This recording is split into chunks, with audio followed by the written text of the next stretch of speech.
Santos, bro. What's up, man? What's up, man? We finally made it happen. I know you. Yes. After I had it with Paul, you kept getting at me a few times. Want to see what we can do. And Yeah, man. I saw the quality. I saw the everything, and I was like, "Yo, get me on there right now, man." yeah, we had to make it happen. Yeah, man. So thank you. Appreciate it. Yeah, definitely, man. It was cool meeting you a few weeks ago. We went out to lunch. We got a good vibe. So Yo, at the Oasis. Finally making it happen. Correct. Utah's future reggaeton star, music star in general. Thank you, man. I heard your music.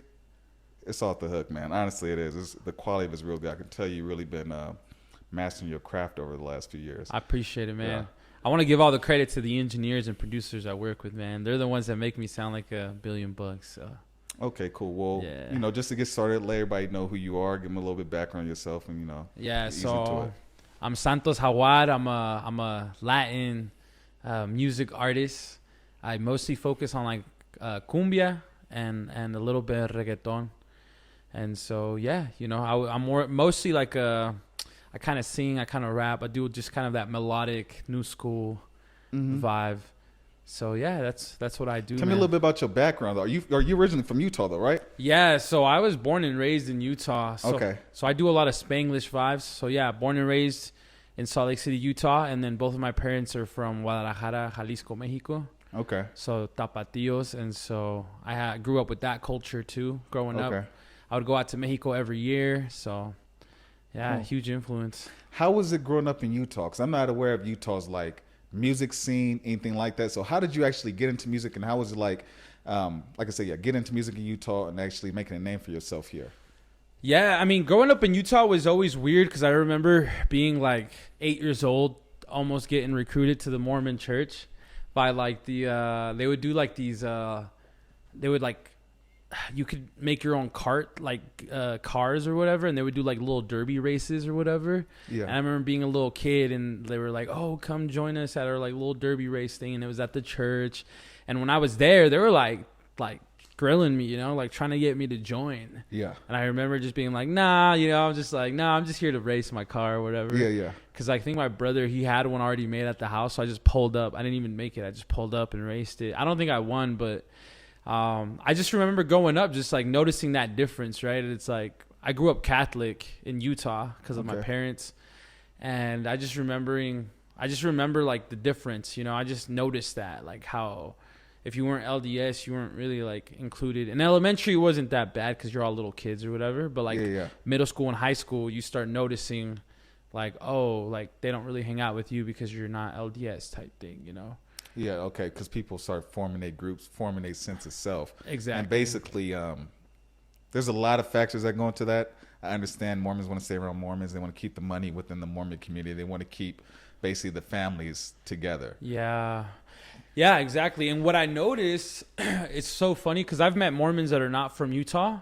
and they're like, I'm gonna just say it, they're like normal, right? You're like, you would never thought that they were Mormon. Yeah. But for some reason, Utah Mormons are just like weirdos, like they're just weird. Like, they're just like, I don't know how to explain it. I just grew up with them my whole life. So I feel you. It's a different dynamic, man, because in California, I actually went to school with a few Mormons. Oh, really? The thing is that I didn't even know what a Mormon was until I came to Utah. Oh, wow. Because in California, it's not a religious state at all. In California, they care more about your political group. So you can really have any kind of relationship you want with anybody, regardless of what their religion is.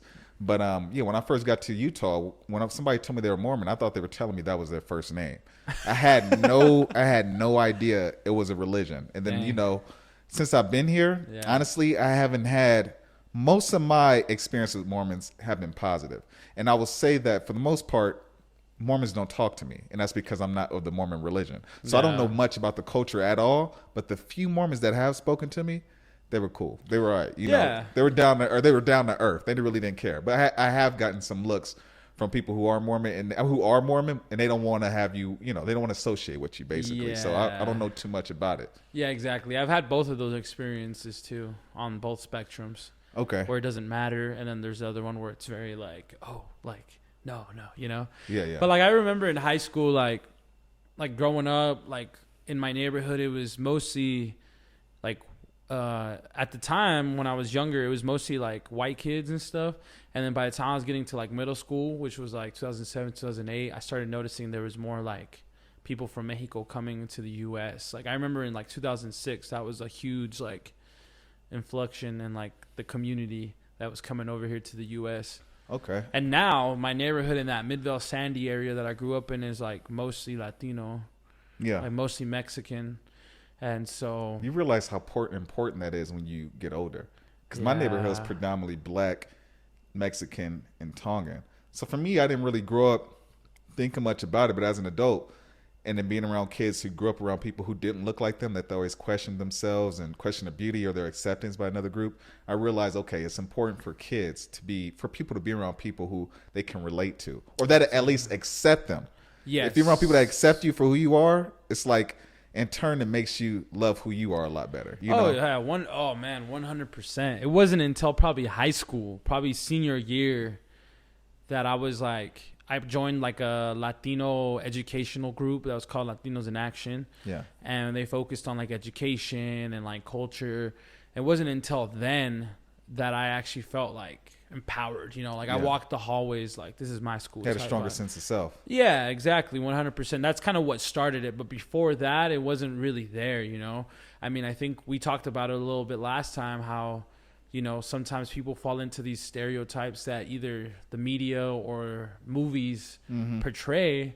And then growing up, you see these kids in middle school that are trying to portray something because they saw it in a movie or something. Yeah. And you're just like, dang, dude, like it's wild.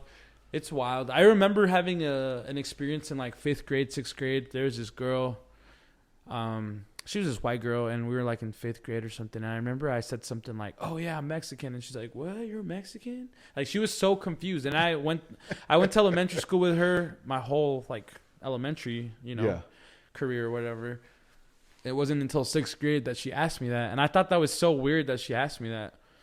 Because I even remember asking her like, "What did you think I was?" Like, what? Yeah. Like I was so confused, because it's like I assimilated, because I would notice also when I would go to Mexico every year, like in the winter or whatever for Christmas, obviously like I would have an accent speaking Spanish because I grew up speaking English. Yeah. And, so like I felt weird because that's like, oh man, I don't feel like I'm being accepted by like the Mexicans in Mexico. I feel you. And not accepted here because they're like, oh no, well you're too Mexican for the U.S. culture or whatever.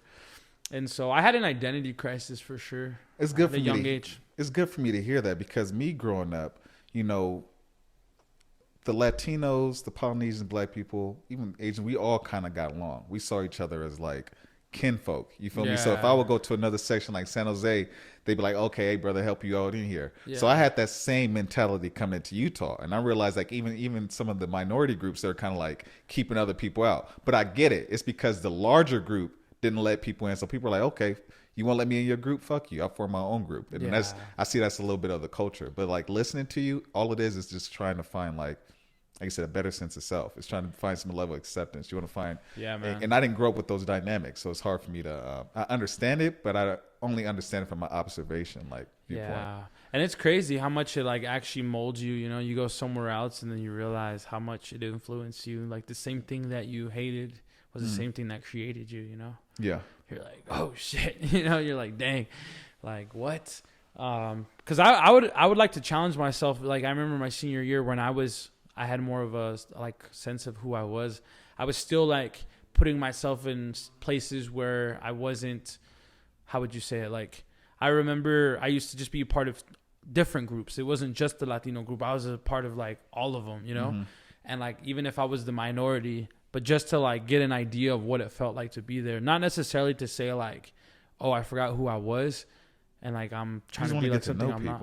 Huh? Yeah, you just want to get to know people. You like people. Yeah, and I remember in high school, even people would like, the little cholo kids would try to like diss me, like, oh, you're trying to be white or you're trying to be black. Like I got that a lot actually in middle school. Yeah. Because my best friend is Haitian. And like back then I was like super into hip hop when I started doing music. So that's how I got into doing music. Was me and my best friend started rapping when we were in like 6th grade, 2006. Okay, talk a little bit more about that then, man. Cause I want to know how did all this your music start and get highly involved in your life? Yeah, so I was always bumping music because my parents were always bumping it, saying Latin culture, Mexican culture, like dancing and all that. And so I got super into like banda music, which is like specifically like regional Mexican music, whatever. And I remember like being a little kid and saying, man, I want to be like the singer of the band or whatever. That's how it started. And then it wasn't until I was like 12 when like G-Unit and 50 Cent were huge. And like all these movies were coming out, like Hustle and Flow, and like, you know, like all these rapper movies, 8 Mile.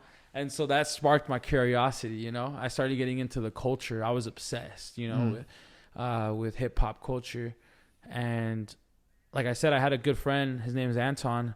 And we were like from probably 6th grade to like 9th grade, we were super tight, like always rapping and making music. Like everybody in the school knew us by that. Yeah. And so, yeah, like, you know, I was just heavy into the hip hop culture. So I remember like the Cholo kids or whatever would always be like, like, you know, they would say like they don't like things. Like they don't like hip hop either. You feel Yeah, me? They no, like I know. LA got a hard Cholo hip hop scene. Yeah. A hard. And they're good as fuck too. Yeah. You know, yeah, I think it was just the way I was dressing and stuff, and because of my best friend, and like, I don't know. I feel you. That's just how it is. And I was like, maybe I would. I don't know, man. It's crazy. Well, the reason my podcast is even called Geek Speak is because in my community where I come from, you got to be a gangster, you got to be an athlete, or you got to get into music. So for me, once I finished playing football, I was like, all right, I'm done with football, done with all that. Now I got to focus on school. And I lost a lot of friends, and I lost a lot of supportive friends and family. Yeah. So I was kind of like, okay. In spite, I was kind of like, all right, fuck you. I'm going to name my podcast, my business, Geek Speak, because you can be both. You don't have to fit in anybody's box. Exactly. You know, if you're stuck in a box, you're kind of gonna repeat the same situations that your friends, your family, everybody's gonna go through. You're never gonna expand. Exactly. You feel me? The whole purpose of life is to grow, expand, and grow, and actually come back and, you know, help others. Yeah, 100%. That's funny you say that, because I've always had that mentality. Like, I never wanted to be like the stereotype of anything, you know. But I also didn't want to forget where I was like from or who I was either. But I think in the process of all of this, of trying to find myself, you do lose yourself there in a bit, you know, especially if you don't know your culture and stuff, which I feel like happens a lot in the U.S. But it, you know, it comes down to, I'm not saying that it's like impossible to learn your culture. You just have to go out and look for it, because I feel like the U.S.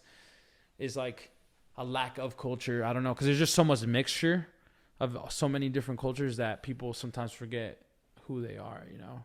Do you think that actually, my boy, he hit me up. I got a boy that's in Vietnam, and he was telling me, he said a lot of the depression and stress that people get is because they're trying to be accepted by other people, you know. And if you don't know yourself and you're not accepted by people, that can kind of like, I can see how that can like add to some level of self-hatred. I went through that. You know, I used to be a lot harder, and I came here, calm down. Also was a lot more patient with people. But I realized that in doing that, I was, in a way, I was giving up a part of who I was, and it was like giving me more anxiety. Like I was afraid of not saying things the right way to offend somebody, you know, or, you know, not raising my voice, not this. I realized that I wasn't being me. You feel me? So I had to, but that's all about learning. When you're young, you learn those things. Yeah. You mentioned Cumbia, man. You know, I looked into it a little bit, just to get a feel for what it is, but can you like, you know, expand on what that actually is? Yeah, so Cumbia started in Colombia, because so back in the day when I think it was the Spanish, they brought over the African slaves. They basically like that, they had them and then the indigenous people of Colombia pretty much as slaves, and like it came straight from slavery. That's where Cumbia came from. It was the mixture of like African rhythms with also indigenous like instruments, and it also like eventually had European influences in there too, because of like the accordions and certain instruments. But the dance itself actually comes from like the basic 1-2 step of cumbia, comes from like because when they were like in chains and stuff, that's all they could move. All they can do is the 1-2, you know, or whatever.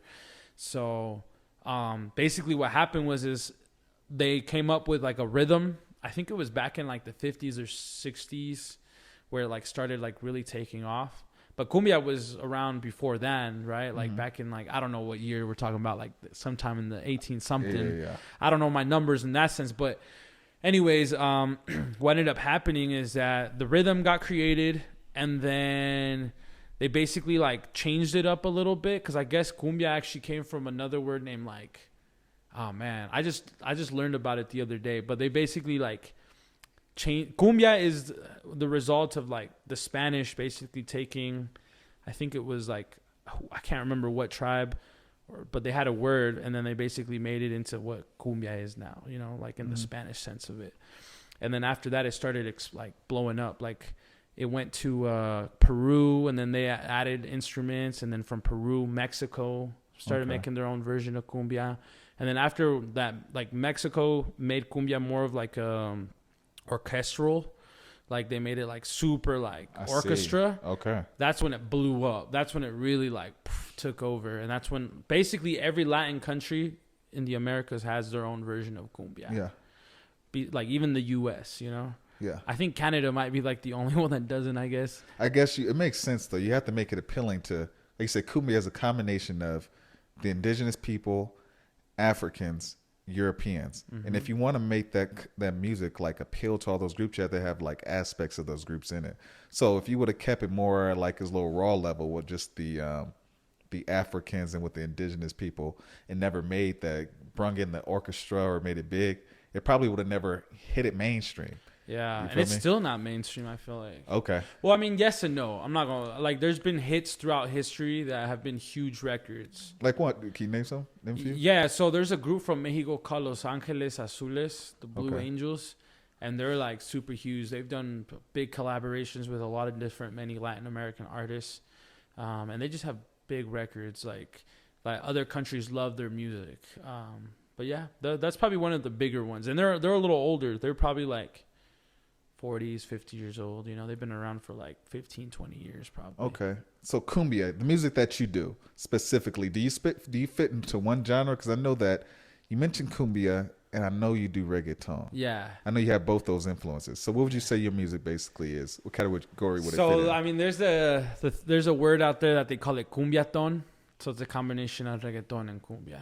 Okay. Yeah. And I mean, sometimes I like to just say like pop music at the end of the day, kind of. But yeah, I do a little bit of everything. But right now I've been wanting to focus more on cumbia because like I feel like cumbia is not really like, I don't know, it's not really out there like that. Reggaeton has become very crossover, pop, mainstream. I feel you. But now like cumbia is not really on that level. So do you feel like reggaeton became more watered down? Yeah. Okay, I feel you. Yeah, 100%. Okay. Thanks to Justin Bieber. Nah, just kidding. No, as soon as Justin Bieber, Cardi B, you know, saying all these like Bad Bunny, like that was when it really started merging into like mainstream. It's crazy how that happens to genres. I think it's kind of happening to hip hop on some level. Oh yeah. It's happening to it happened to rock a long time ago. Yeah. You know what I'm saying? So it's kind of like everything's a little bit more poppy right now. Yeah, it happens. It's part of the process. So yeah, but I've done a little bit of everything. Like I'll have little R&B tracks. I'll have, you know. I've heard it. It's good, man. Who makes the beats? Because I'm telling you, I listened to about 10 plus, 15 plus songs. Oh yeah. And I can tell the production was like on point. And then I heard like some of the songs, I can tell that it was kind of like when you first started producing, but it's on a whole nother level. So who actually puts together those beats? Yeah, so funny enough, I have like different producers, man.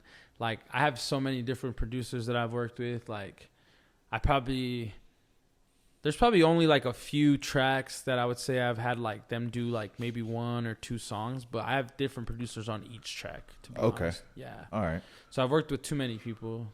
Okay.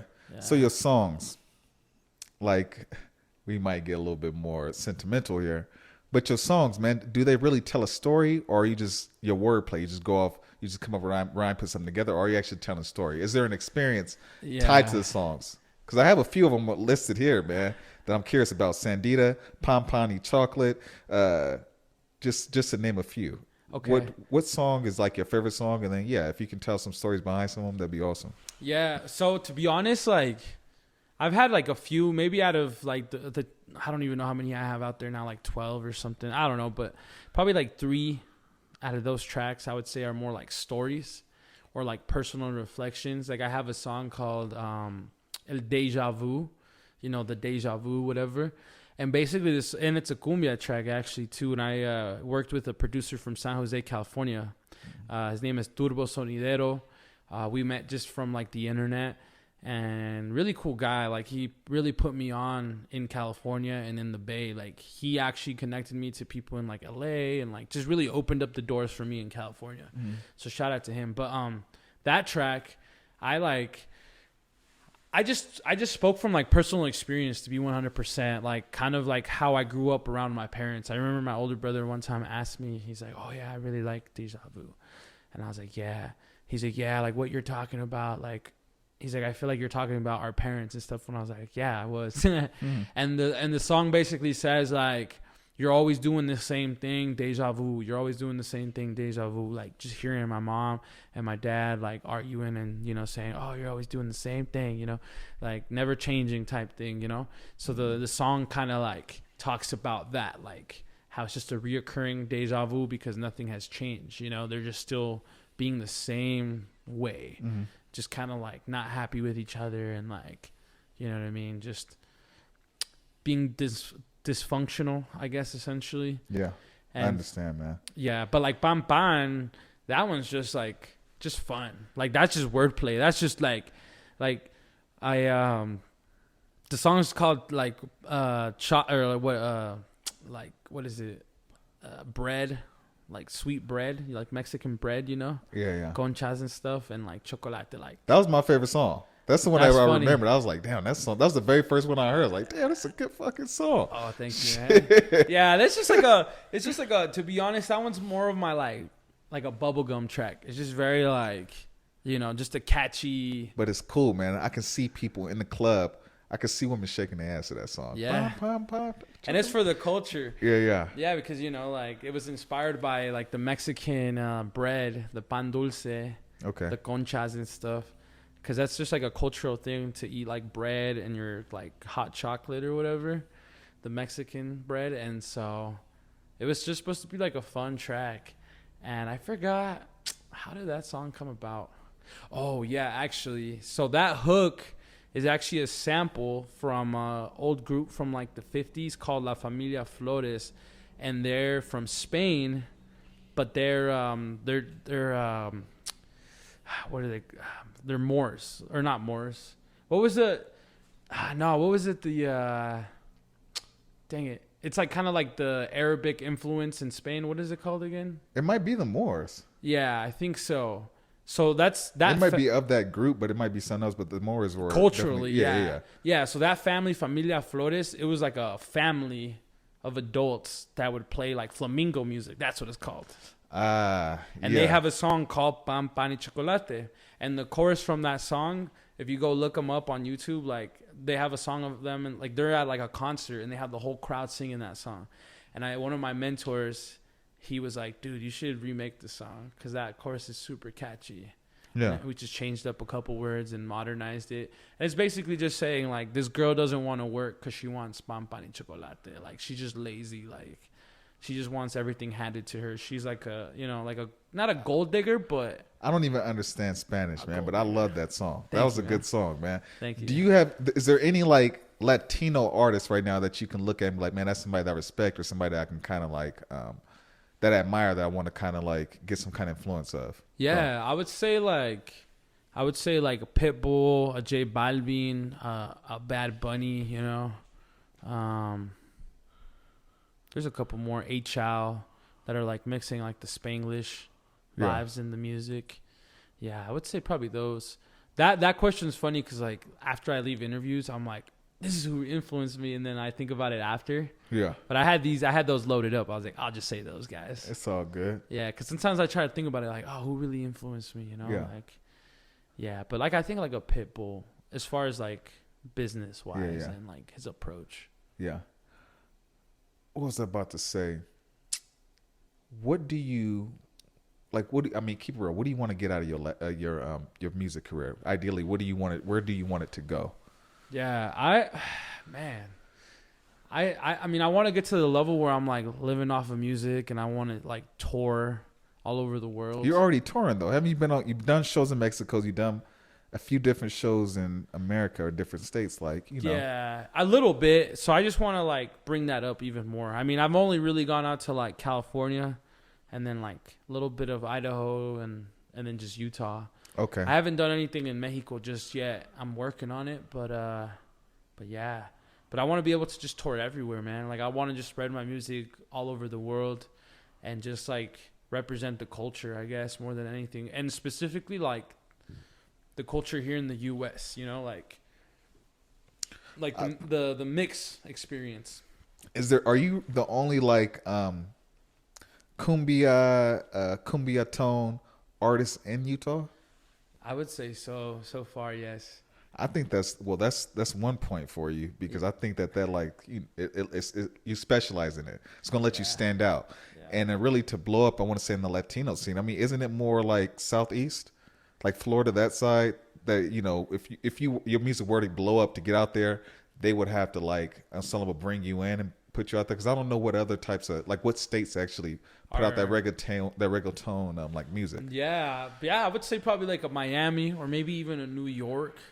There's actually a huge cumbia scene in New York, Brooklyn. Okay. Yeah, because a lot of the people that go to so for example, in Mexico specifically, there's different regions that listen to more cumbia.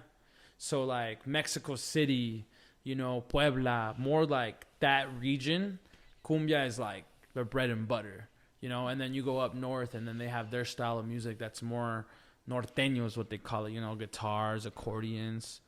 That's where I'm from. So I grew up with norteños. So that's what I know exactly what you're talking about. Not that type of norteño. Oh, okay. All right. My bad. It's the same name. It's the same name though. Yeah, norteño's a genre style. Okay. So it's like they include more guitars and like accordions and stuff like that. Okay. And that's what they call it. Yeah, because it's northern Mexico. And then like where my family's from, which is like kind of central south, they listen to more like banda music, which is more of the orchestral, where you got like 20 people playing like in the song. It's the stuff that you hear that people say it sounds like clown music.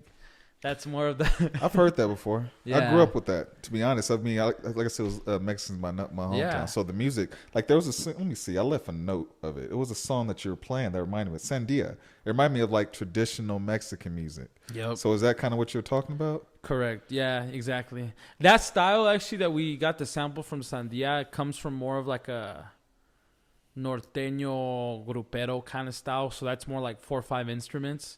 Mm-hmm. But we modernized it to more of like the corrido sound, which is like a minimal, just a guitar, like three different guitars. And then for that track, we added like an electronic cumbia sound to it. So we kind of like fused it, and we added a little bit of reggaeton in there. It was just really like funky all over the place, that track. Okay, so outside of music though, like say you've made it, you've gotten where you want to be musically, the money's good, you're well known, and now you're kind of like, you're in that stage. You have the wife, the kids, you have all that. Do you have any other goals outside of music that you would like to accomplish? Yeah, some of the other goals that I want to do, honestly, is like I want to invest in like to real estate and like get different properties. And then also, for some reason, I've always had this like dream of like having like a coffee shop for like the culture right there in my neighborhood. Because there's not really that. I think there's only one like Mexican, Latino kind of coffee shop in the whole city. And I don't even know if they're open anymore, but I want to have like a shop, like a cultural shop like that, like a coffee shop where it's like for the community, because I grew up in the Boys and Girls Club. So I always wanted to give back to the Boys and Girls Club. But then I thought to myself, because I started kind of waking up to like society and how things work and, colonialism. Yeah, speak your truth, man, because we're going to get into that too a little bit. So yeah, so I got to a point where I was like, man, screw the Boys and Girls Club. I want to open up my own thing, you know what I mean? Like I want to open up my own version of the Boys and Girls Club to really help these kids. Help Latinos and help them get, and educate them on who they really are, Because you know how it is, man. We grew up in the education system here. And it's not about you. It's not. It's to get you to assimilate. Exactly. It doesn't want you to remember your culture or your identity. Yeah. Yep. So I feel you. So that's always been a dream of mine. I'm more on a revolutionary side, And that's the funny thing is that, like, people tell me this all the time where, like, when they actually get to know me and they talk to me, and after they hear my music, they're like, oh, what? Like, they're surprised that I'm, like, smart or, like, that I actually know what I'm talking about or, like, I'm spiritual or whatever. Yeah. They're like, oh, wow, you surprised me. I didn't know you were going to be that way. Because my music's fun. My music's, like, you know what I'm saying? Just messing around. Like, not messing around, but, like, just, like, party music, for the most part. And so when people meet me, they don't expect that. Because I don't really talk about that in my music, Mm-hmm. And I probably will eventually, but right now, like, I'm just having fun. Yeah, that's how it is, man. That's really what's going to help get you to the next level. You got to enjoy it anyways. Yeah.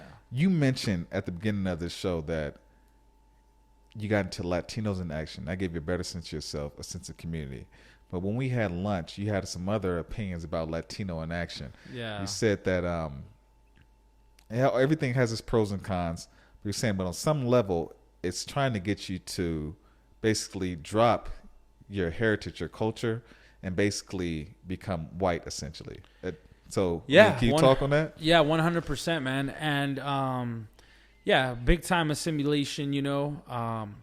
And I think they are promoting the whole culture thing, but it's only to an extent, in a box, right? Like, oh, well, you can be cultural, but only to your dances, like. You know what I mean? Like, dance for us, you know? No power. No power. It's no Latino business, no Latino control. It's just kind of like... But dance for us. We want the fun stuff. We don't want to see you do anything else. And I mean, I'm pretty sure there's a lot of people that have been a part of that group throughout the history that have been successful or have businesses or have power, you know what I mean? But essentially... You know, a few years after I got out of it, because, you know, they have like middle school chapters, high school chapters, and college chapters. When we got to the college level, we started kind of realizing, well, one, there wasn't as much support as there was in the high school chapters, right? Mm-hmm. Like, we felt like we were kind of just left behind. So that was like the number one issue. And then after I like kind of dropped out of college, I tried to reach out to the founder of it, and he kind of like...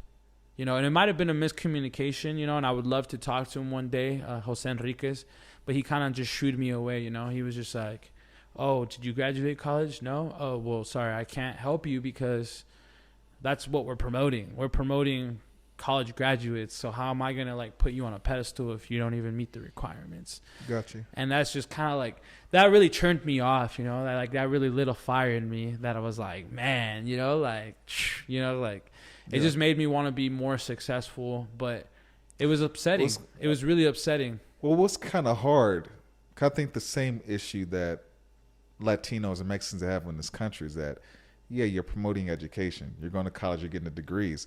But at the same time, you can't go into a black neighborhood and get a job at the college. You can't go into a Mexican neighborhood and get a job at the college. You have to leave your culture, your neighborhood, and basically appeal to the right culture so you can get hired. Exactly. And that's probably the biggest problem that I see.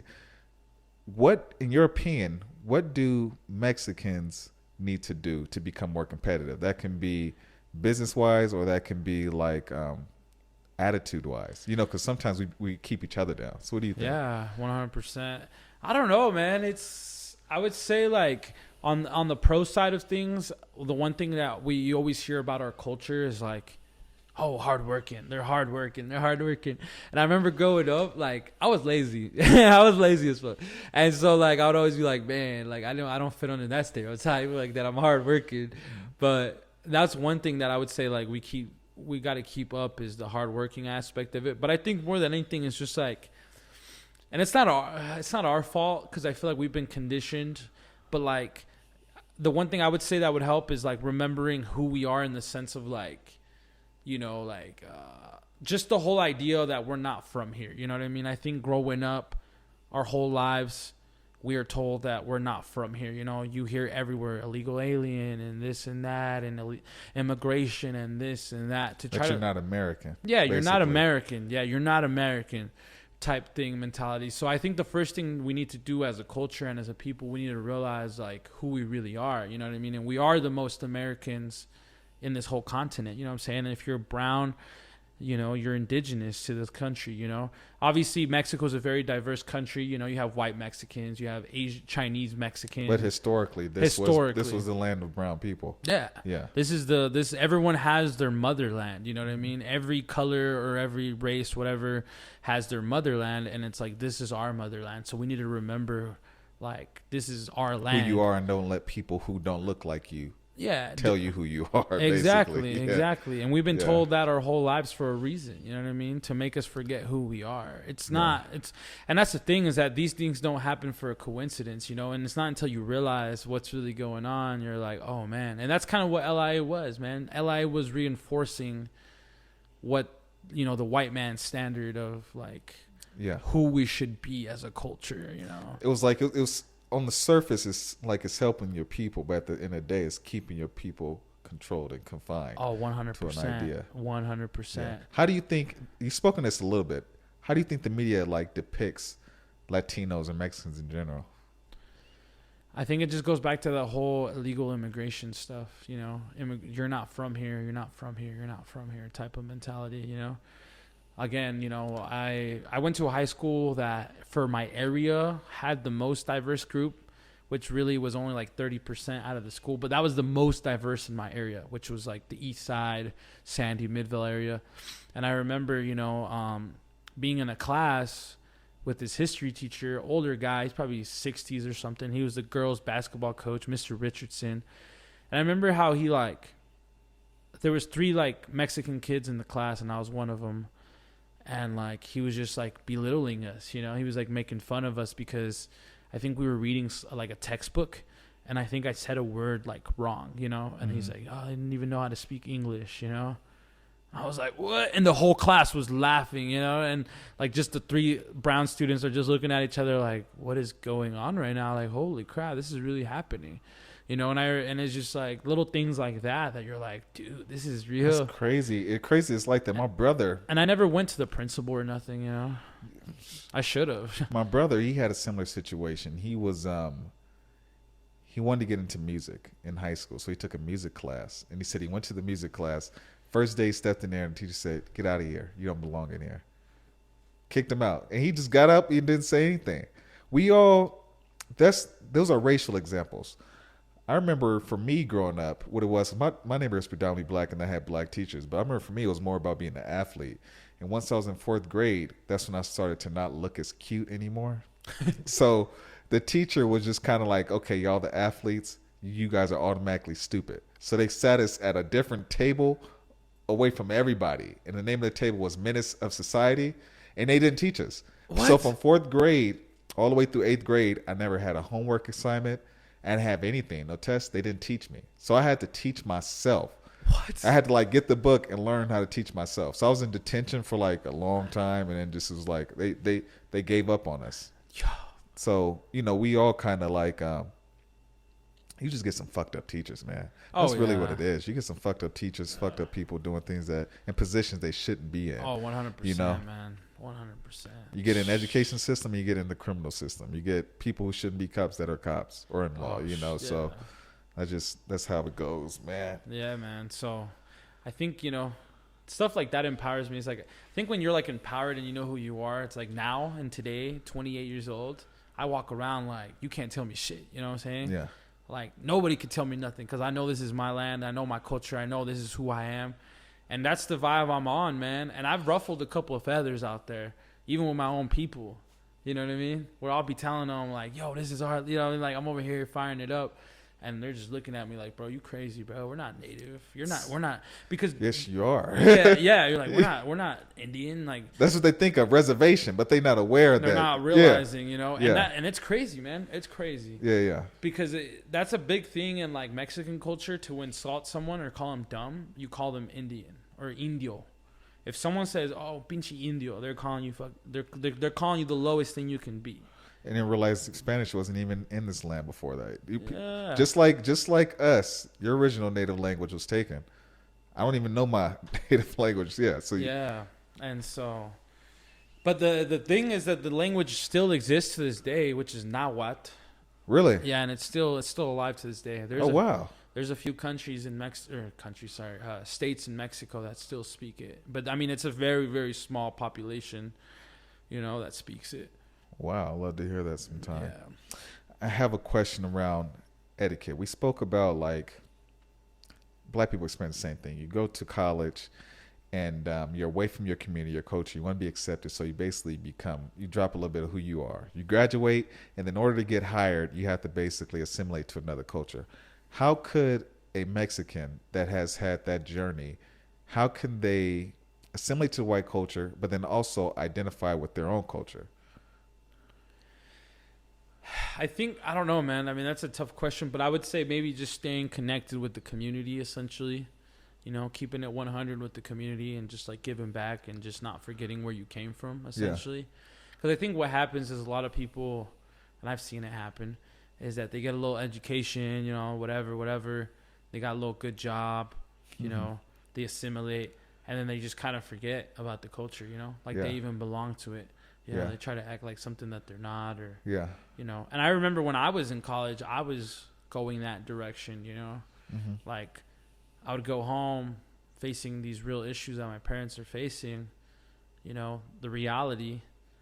But then I would go to school, and it's like it would take you away from that, because it's like, you go into this idea or whatever that you're not, Yeah. But like it wasn't real, it's like your parents are still struggling, or your parents are still whatever, like there's still a reality over here that you can't ignore, that people are getting deported or whatever. I feel you. We've talked about how minority groups basically are pressured into assimilating. Yeah. But we hurt ourselves as well. Like, in what ways do you see that the community, or people in the community, actually play against themselves? You know what I'm asking? Like, basically, back home, like for me, it's not cool to be intelligent. Smart. It's not cool to be smart, man. It's kind of fucked up, but it's the truth. It's not cool to be smart.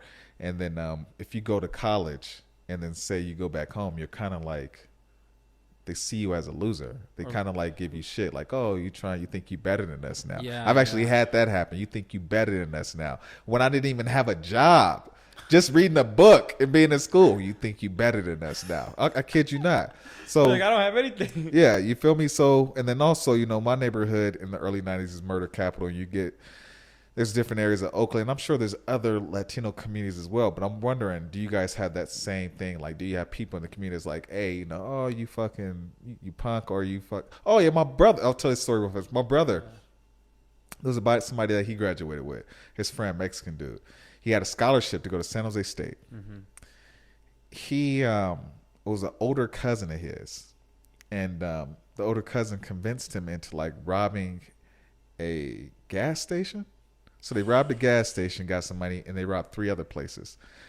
And then they got, the last one they got caught. Yeah. And he said, it's so weird because this dude was one of the nicest people that I knew. He was cool. He was smart. He had a beautiful girlfriend. He had a scholarship.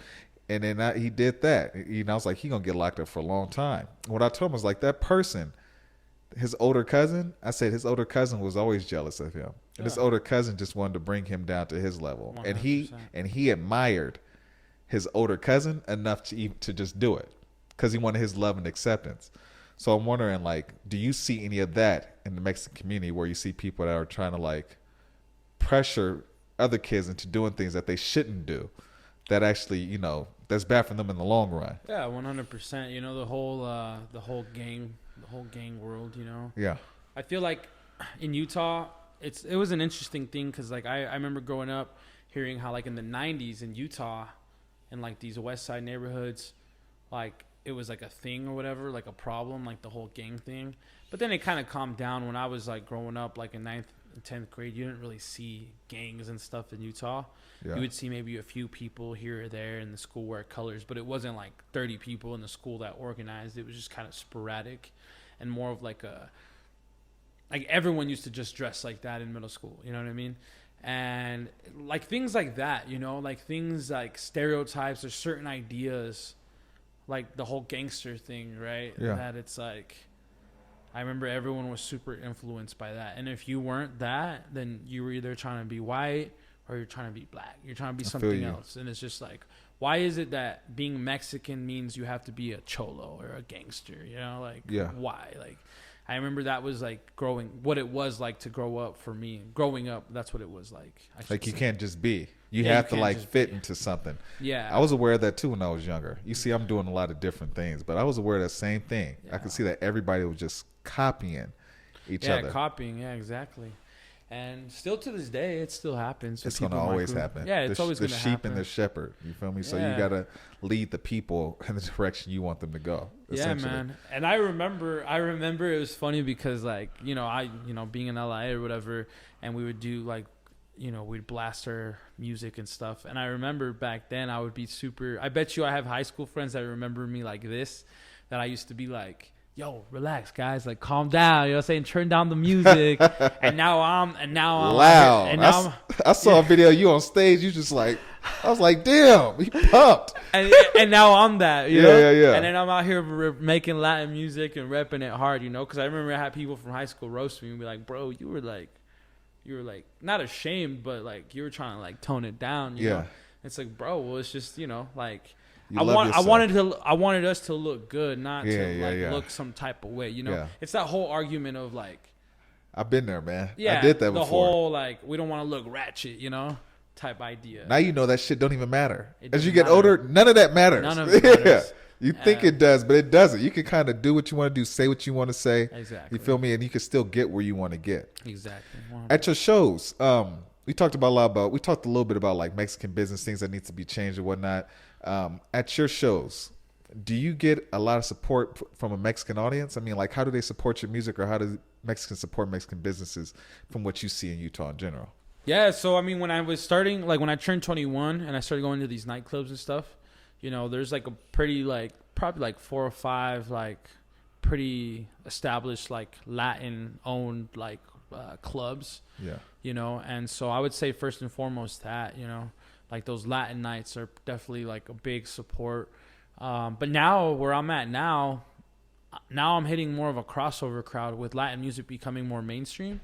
Like now I'm more with a diverse crowd, you know. There's more white people in there. It's just anybody and everybody. I believe it. I see it's blowing up around the world. Actually, I've seen like even like for example salsa. Like I look at countries in like Europe, and you see like Latin. I mean, you see like white European girls all into the salsa. They even speak the language. They'll be into it. They love the culture. Mm-hmm. You know, they don't. And you don't get the same type of stereotypes placed on you when you're dealing with like a white person in Europe. They just love the culture. They love what you're all about. Exactly. So I definitely see that kind of like expanding. Yeah, so I just fully embrace it now 100%. Because even in Mexico, like the type of music that I listen to, like banda and corridos, that's more of folk music. That's more of like the lower class. Because in Mexico, they're very classes. Mm-hmm. Over there, it's very diverse. You know, you might have a white Mexican, red hair, whatever, like Canelo. I've seen that before. Yeah. I've seen that. But over there, it's more like if you're poor, then you're poor. If you're rich type thing. So you could be white, but as if you're poor, you're hanging out with the poor indigenous Mexicans and Afro-Mexicans. Whatever.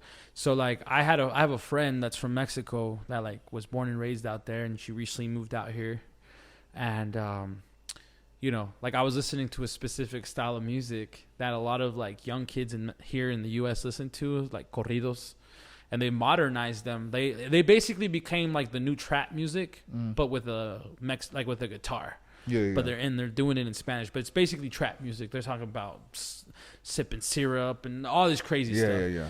Anyways, I like to listen to it because it's like cool, whatever, it's fire. Like I like the sound of it, and this girl was like, "Oh God, turn that off! Like stop! Be like, you're still that's trashy, you know? Like Jesus." Yeah.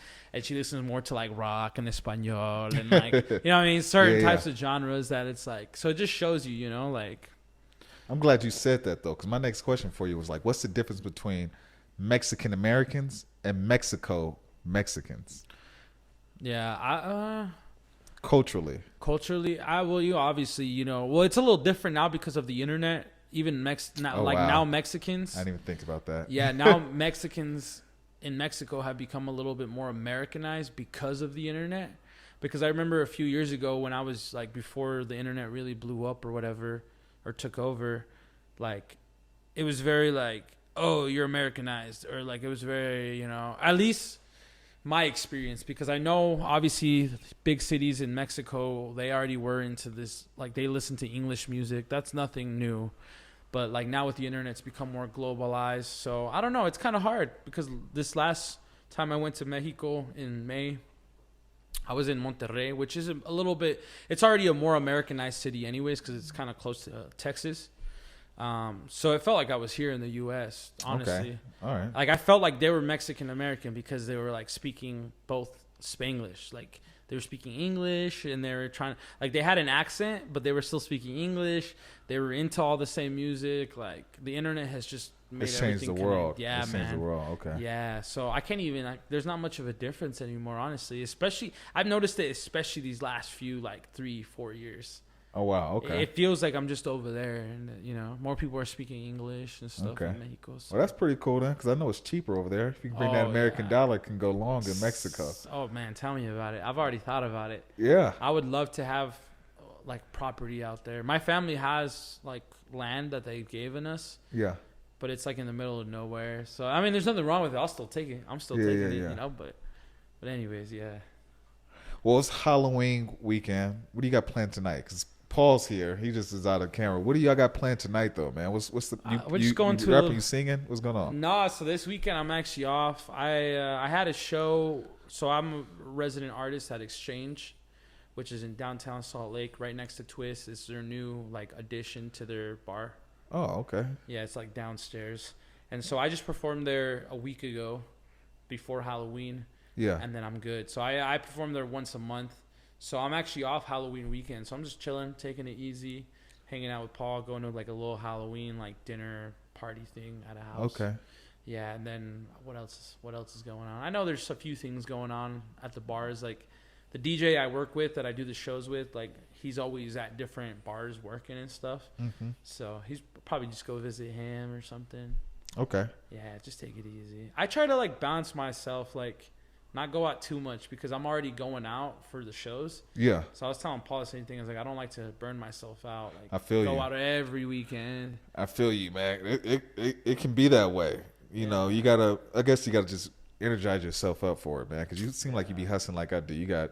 It seemed like you got a few jobs, you know, in the hustle. So I just got off work. Yeah, man. I feel. Yeah, no, same. Yeah.